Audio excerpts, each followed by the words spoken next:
दिल में रख लू हमरा के, अब डीपी में अपना सैया के, बेवफा तोहरा के कहीं कि समैया के।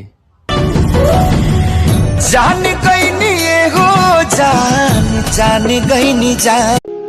सब खूबी भूल गई माई के, लड़की के खूबसूरती खूब हो गई, अपना पैर पर खड़ा का भैला, माई से बढ़ के महबूब हो गई। ऊ महतारी के कर जाके हमरा अखिया में तोहरा सिवा कौनो और सूरत नहीं खे। मोहब्बत ता आज भी तोहरे से बा, पर अब तोहर जरूरत नहीं खे। रह गईल अब का बाकी, दर्द हो गईल साथी,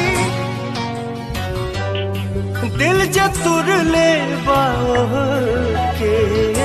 आंख में बसल रहलू, लोहर से निकल गेलू, हम खुद के बदल लेनी तोहरा ला, आज तूहे बदल गेलू। दिल टूटला के कवनो होला ना आवाज हो, फिर कैसे सुनी जमाना। केहू नहीं जीतल बावे, केहू ना जीत पाई, ई मोहब्बत है बबुआ, जिंदा ता रहबा पर जान चल जाई। कितना दीवाना मरले, कितनी दीवानी।